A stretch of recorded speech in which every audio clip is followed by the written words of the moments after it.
Hey friends, lately I've been thinking about something that I'm sure a lot of us have noticed and discussed before, this growing loneliness among men. People are calling it a loneliness epidemic now, and honestly, it feels pretty real. I get that there are a bunch of reasons behind it like social changes, dating apps, work stress, etc. But I'm really curious to hear your thoughts, especially about why so many guys are choosing to stay single or avoid starting a family. For me personally, it's the pressure. Relationships today feel like they come with a long list of expectations, and sometimes it just feels easier to be alone than to deal with all that. The stress, the responsibility, the emotional load, and it can be a lot. And I feel like many guys just quietly decide to opt out instead. What about you? Are you single by choice? Do you want a partner or family but feel like it's not worth the hassle right now? Would love to hear how others are seeing this.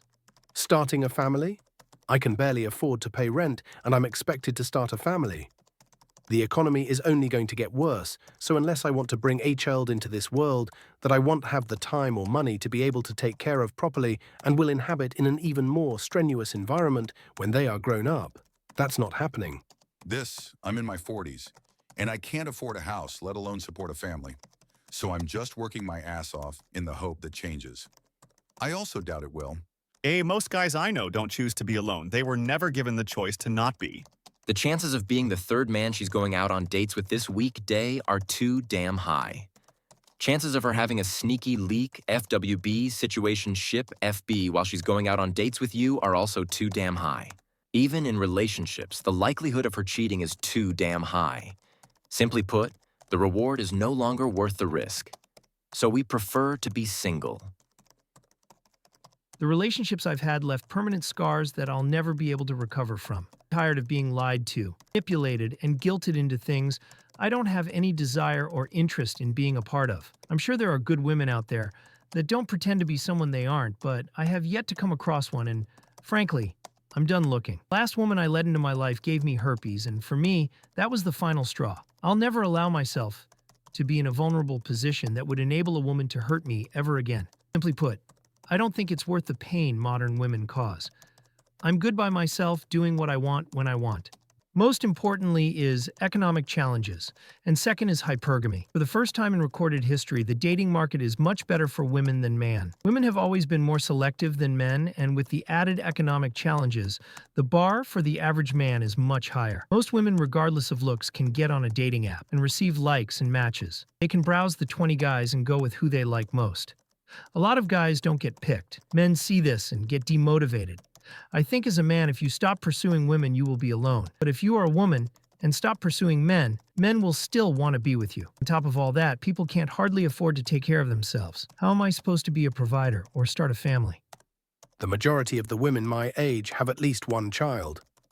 The majority are also in a relationship already. Since I don't want children, that leaves little choice in the dating pool that remains, and I refuse to settle. I know I don't want children, and got a vasectomy to prevent it.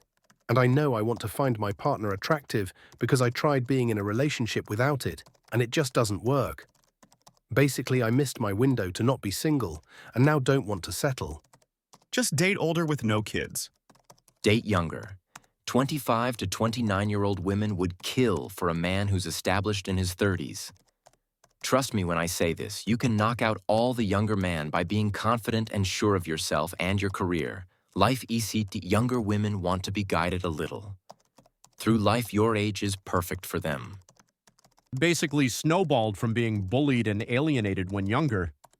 I never felt at ease among other guys, self-centered myself to protect myself and ended up living alone. I don't know how to not live alone. Solitude is all I know, and it's addictive because you have nothing to prove to anybody, no pressure to do anything, no report to give to anybody, nobody to judge your every words and moves. Expectations are too high. It's a lot to commit when mostly you just end up stepped on and hurt in the end. Don't get me wrong, love and connection is a great thing, but more and more, it feels like a one-sided transaction. Most women, and people, aren't worth the hassle, and the ones that are rarely find themselves single. I assume it must be the same for women. How many of you can find a decent man who wants to stay? Because most men are meh, and you won't settle for anything less than amazing. Well, same, except it is not socially acceptable to tell women they aren't amazing. So instead, they have to figure it out themselves, often too late. I'm married, but I'm well aware that my wife is a rare breed. As a result, I treat her like that. I make sure she knows that she's appreciated. Many of our female friends are married too. It's rarely a mystery as to why. The single ones, they're no mystery either. The majority of women I've met, I wouldn't date. If I didn't have my wife, I could easily see myself single and alone. Pure speculation that by no means applies to every single by-choice person, but I've seen psychological explanations that I will probably botch here that make it make sense. There are a lot of men playing victim on purpose to avoid getting hurt. Rejection sucks. Failed relationships suck. Getting ghosted sucks. Embarrassing yourself on a date sucks. Some guys know that there are unattractive aspects about them that won't appeal to a majority of women. Political views, body type, height, hobby. After suffering multiple rejections, some people shut down. It's not necessarily a flaw. It's a biological function kicking in to protect them. By choosing to be single and declaring dating isn't worth it, it's not what I'm looking for right now, etc., they're rejecting themselves immediately in a safe way, so that it can't happen to them in a way that's hurtful and out of their control. So they won't pursue crushes or use dating apps. They'll instead cut straight to the disappointment that they think is inevitable. Couldn't even guess what percentage of single guys this pool makes up. Could be 4%, could be 40%, and it's not even exclusive to one gender. But it's a real studied phenomenon. Edit number 2. Someone pointed out that this had a negative connotation, and that's not how I meant it. Some people do play victim for malicious reasons, but they're the exception, not the rule. I meant this more in a sense of they realize that it's more comfortable to be the victim than challenge themselves, so they continue to fall back on that safe feeling rather than improve as a way to protect themselves, not necessarily hurt other people. It's just not worth it.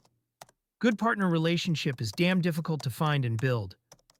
High standards and unrealistic expectations, immature people, hookup culture, cheating. For some, good relationship will never happen.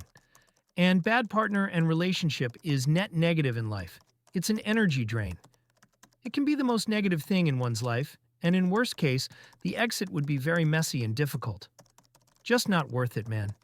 Unless if good relationship just stumbles in your life, which is unlikely, hence people stay alone. Women today offer little. The reason you feel pressure is because you're expected to perform and show your worth. That was okay when the woman was expected to show her worth as well. Heard a talk recently with a theory that many will find offensive, but throwing it out there as something to mull. It goes along the lines of this. Forgive that I'm typing hastily and likely missing some of the points. For generations, men were raised to do the arduous, to provide, protect, and lead. Then came the sexual revolution, birth control, and the legalization of abortion, all of which served to liberate women to increasingly pursue careers and become self-sufficient. So men no longer needed to provide. And in the name of feminism, empowered women don't want to be led. Meanwhile, now men could more readily use women without the same repercussions. So the sexual revolution led to the increased objectification and use of women as sexual objects. So once men stopped providing, protecting, or leading, what reason is there to seek to do the arduous work?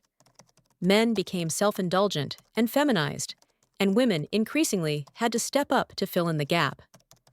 Initially, it was sold as empowerment, and it did empower many to escape abuse. But the more broad dynamic of women working all day, then coming home to do all of the work, there proved less satisfying than imagined. Fast forward to the past 20 years, and average testosterone levels have plummeted.